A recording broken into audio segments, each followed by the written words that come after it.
the past few years, 6th Avenue, south of 34th, has joined a national trend of failing retail, amassing vacancies and big brand stand-ins.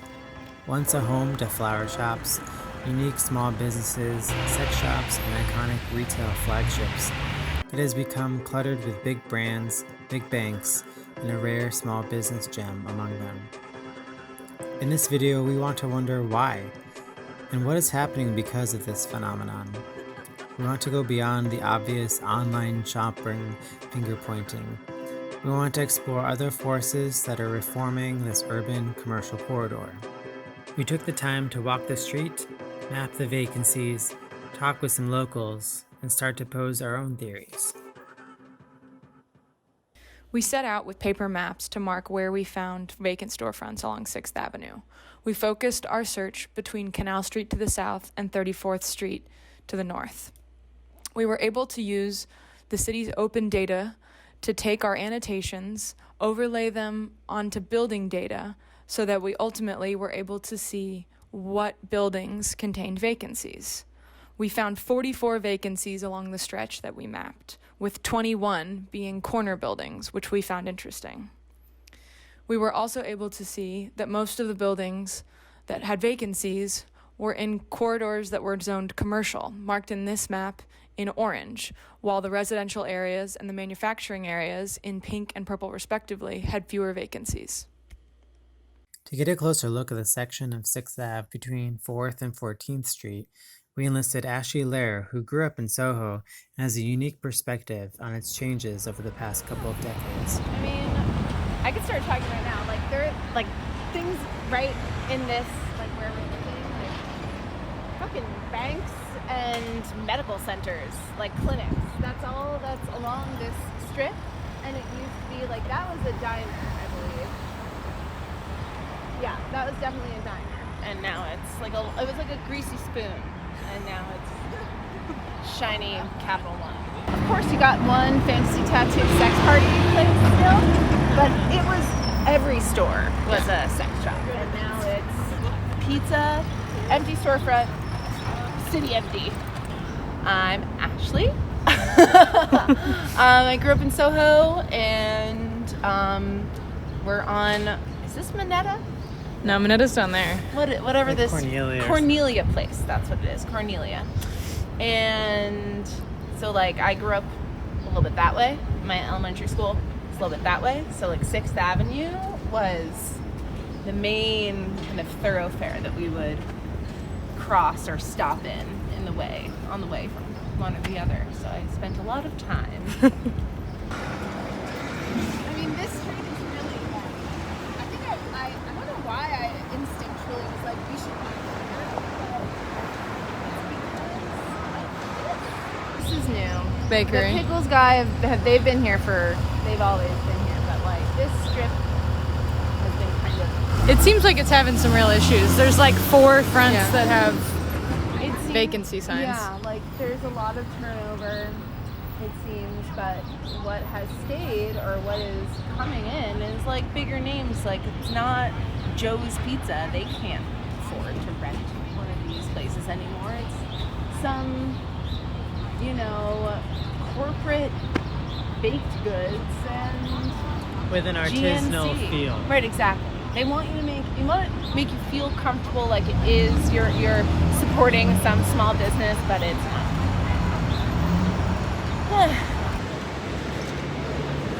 Hold on. Isn't this thing like a website?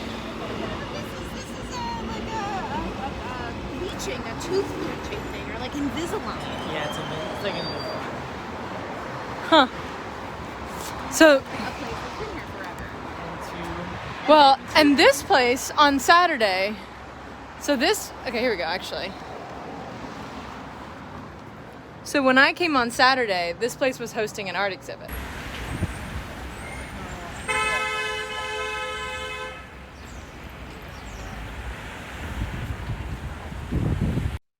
But people want to feel.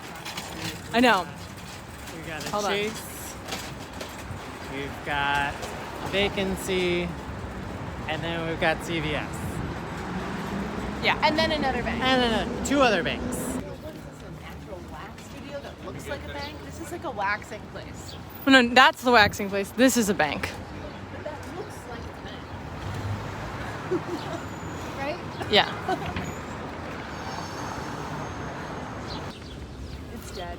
I mean, and that's also empty. This is the kind of place that so many different restaurants have tried to succeed in this spot, and they all fail.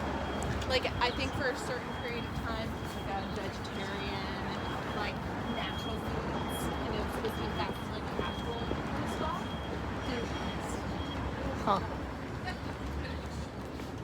Odd.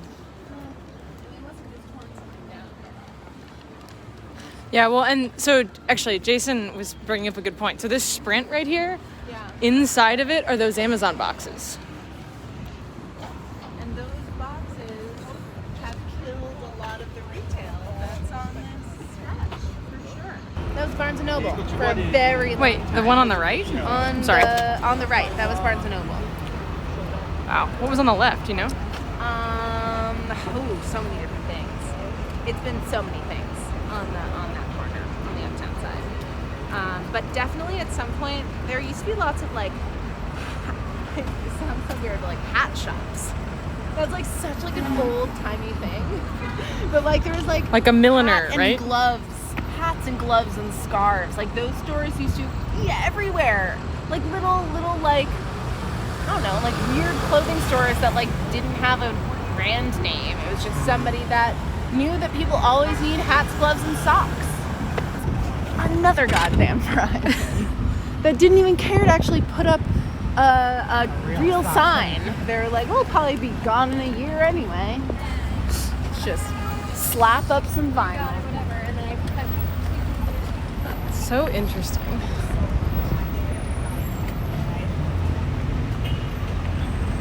So it's okay. So this place said, This was Ricky's? yeah, Ricky's NYC. Yeah. Which I saw the sign. It said since 1989, and I was Yeah. like, that's crazy. Ricky's has been here my entire life. It is like quintessential New York, where you get your manic panic hair dye when you're 14 to dye your hair pink. But yeah, it's really sad to see this gone. This is where I get my like jewels to bedazzle my face. Y'all need those. Of course.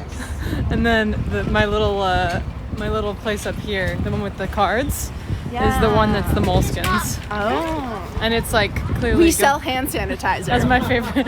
The sign got bigger. Actually, the sign got bigger. No, seriously, the last time we were here, But this is the kind of store that I'm telling you about that used to be on 8th Street, where it's just like a smattering of random items that people need on a daily basis. Yeah. There used to be so many of these kinds of places. no, this is so funny. We came by here the other day, and I have the footage, and that sign, we sell hand sanitizer, was like maybe a third of the sign. I mean, it's just, and then you sell it.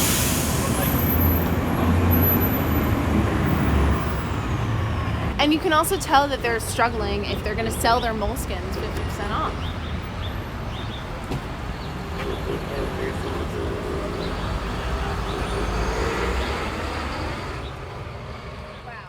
We walked inside of the eclectic little shop and talked to the shop owner, who was reticent to share her name, but was willing to talk to us about her experience. I'm Emily, by the way. I won't shake your hand. Okay. But nice to meet you. And Jason, thank you.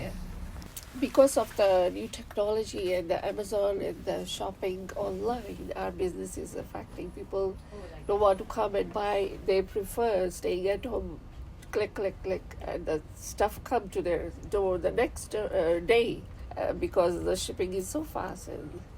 And the pen and paper, they're not using that much. My kids, they don't use everything old phone, right?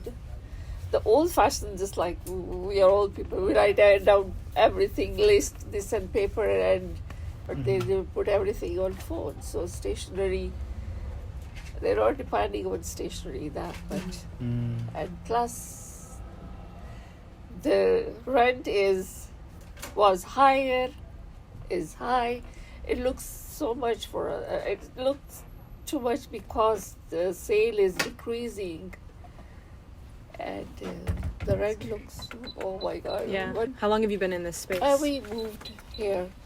Before we were near the Murray Bagel, we used to have a store. It's, Okay. we moved here 2 years ago. Two. The stores are still empty. They don't want to give it to anyone. They don't want to compromise on the rent. They say it's good. We are keeping it empty. They're saving the taxes and whatever. I don't know what. That's crazy. Do you notice, do you feel like this is the same in this area, or do you see this other places? Every person has different experiences. Okay. Maybe the food or the other stores they are doing good. Pharmacy, banks, and the food stores which are busy. Of course, the chain, Yeah. they're doing good. Yeah. It doesn't take an expert to tell the retail vacancy trend is at a crisis point. But lots of people will tell you that. Critical of consumerism or not, it's clear to see this crisis is changing our cities and enlightening us to how they work and with whom lies the power. Between 2007 and 2017, the number of retail vacancies has risen by nearly 50%. The city comptroller's office is now referring to this as the Amazon effect, or more simply put, the demise of retail stores and the flourishing of service-oriented businesses like restaurants, barbers, and boutique gyms. So first of all, Hiten, is the problem of empty storefronts unprecedented in New York City? Because, you know, some building owners say, no, this is just part of the regular business cycle that has come and that will soon leave. It's a little bit of both. There is certainly some, the market, the city's retail market has gone up and down over the years, but some people are calling this an epidemic. And I think there's a systemic change in the retail market, given the rise of e-commerce, and I think we're grappling with that now in the form of these storefronts. Yeah, again, I've been in New York City for 40 years. We're talking about that. I've never seen it like this. Welcome to the intersection of city politics and everyday life. I'm Brian Lehrer. Today, during this festive shopping season, we ask why all the empty storefronts in so many neighborhoods, both prosperous and struggling. We reached out to retired Hunter College professor Howard Chernick, who argues that landlords do not profit in the long run from empty stores. A landlord has a calculation to make. Do I eat 2 or 3 months or 6 months or 2 years of vacancy in the hope that I can land a CVS pharmacy that will pay my asking rent, or do I lower my rent request? Okay, and what landlords are doing now is, by and large, is making the bet that it's better to eat a period of vacancy for the high rents they'll get in the future. Your article was the death and life of mom and pops. Does that mean things are turning up? We've hit bottom or coming back? It's hard to say. I mean, the stores that, typically every New Yorker knows that when a new building goes up, there's always a bank branch and a chain drugstore in the base of it, which was always very mysterious to me until I learned the phrase credit tenants. What it means is that the banks that lend money to the developers demand a certain kind of tenant, a tenant who would be reliable and who would pay the rent on a regular basis. The funny thing is that the stores that tend to be the credit tenants are possibly the ones most in danger of being displaced by, online marketers like Amazon, because they're the stores that you go to for generic products. And the other thing, the thing I was talking about, happens in new buildings where the developer is beholden to a bank and the bank gets to dictate the kind of tenant that goes in, and that's why the businesses that show up in new buildings are pretty homogenous and pretty boring and pretty predictable. But I think the real issue is they're continuing to hold out. Now, this is generally speaking not the smaller landlords. These are the landlords who may be absent, who may not even be in New York City. They're holding out for the creditworthy tenant, for the chain, for the sweet green. How many sweet greens have we seen in Manhattan? So the landlords have made their point. They don't want just anybody. They want the somebodies that have the right kind of capital to lock down the land for continual surplus. Ironically, these somebodies of secure rent are the anybodies of the retail landscape. You could be at a Verizon, a CVS, a Wells Fargo in Albuquerque, New Mexico, or Chelsea, Manhattan, and you wouldn't know the difference. These mass-produced non-places are a ripple effect of drained retail, which further drains the very identity of this place we consider the iconic city, leaving specters in their wake. We have with us here the Commissioner of Small Business Services, Greg Bishop. Thank you for being here. First, let's look at some street areas and neighborhoods, the most vacant neighborhoods, and the challenges there, Greg. Look at that, Canal Street, Manhattan. I mean, which some of these are surprising, right? Let's look at the least vacant areas. So this is showing some success stories, right? Yep. As I look at some of those, I see a lot of restaurants in there. Tell me, well, Jackson Heights, you know, it's the mecca for, if you're a foodie, you need to go to Jackson Heights, right? On one hand, what have emerged are new spectacles of commercial corridors with stores that might more aptly be described as glorified billboards or carnival-like attractions. These museums meet marketplace meets social mediascapes are allowed to cover up their quick efforts to cash in by being heralded as heroes to make up for the experience that the Verizons and CVSs will never deliver, as we look for that special kick of wonder once again. In effect, we've created something sustainably shallow, and its reliance on the hollowed-out core of commercial corridors does more social ill than economic good. Despite this obvious and growing contradiction for capital accumulation, the real estate industry, more comfortable looking 30 years ahead than crying present-day crisis, and its so-called experts claim that all is well and the market cures all. Despite all the unoccupied retail space, revenue says on average the commercial market is actually strong, which might not make any sense, but experts say it is the norm.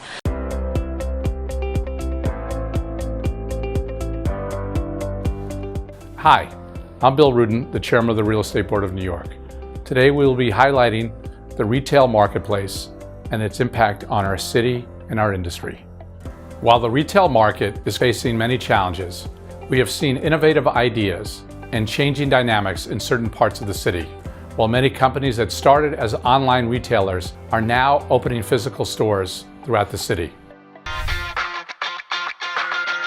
Retail is not declining in the city, it's moving and spreading out to places where it didn't exist. Now with Long Island City and Brooklyn and other parts of the city that are experiencing great growth, retail is responding by moving from some of the more traditional markets out to newer markets. It is a buyer's market, and we've seen that since 2015. Owners and landlords have become more creative in offering opportunities to retail establishment. Pop-ups are now something that did not exist. At the same time that retail rents became overly aggressive, retail itself began to change dramatically with the onset of e-commerce competing with brick and mortar retail. 20 years ago, roughly 1% of sales were e-commerce sales. Currently, 9.8% of all retail sales are e-commerce sales, but by no means is brick and mortar retail sales dead. Online e-commerce retailers understand that brick and mortar stores help them build sales. The consumer today is looking for something different, and they're really looking for an experience. And the shops we see succeed, they have dance concerts and art installations and interesting things happening in those spaces that make it more than just a place to go and buy something. Apple was one of the first retailers that created an experience. What Apple created has now become the norm and is expected from every retailer. For bricks and mortar businesses, they have to think about how to compete with the internet and embrace the internet, and using social media as a way to promote what they offer, whether it's putting inventory online or pictures of their delicious burgers to try and help drive traffic. What hasn't changed over the last 20 years is that 20% of small businesses fail within a year. And within 5 years, that number is as high as 50%. In thinking about this issue, it becomes fascinating to think about how exactly real estate powers might view these small businesses that are so often invoked in conversation around retail. Certainly, independent retailers are worlds away from powerful commercial landlords, while the small business person is concerned with matters directly in their radius of influence. The corporate landlord is enthroned upon a pyramid of trickle-up capital, flowing from a broad base of so-called assets. This broad, diversified base ostensibly protects the person or entity perched at the top from economic shocks to any individual link at the bottom.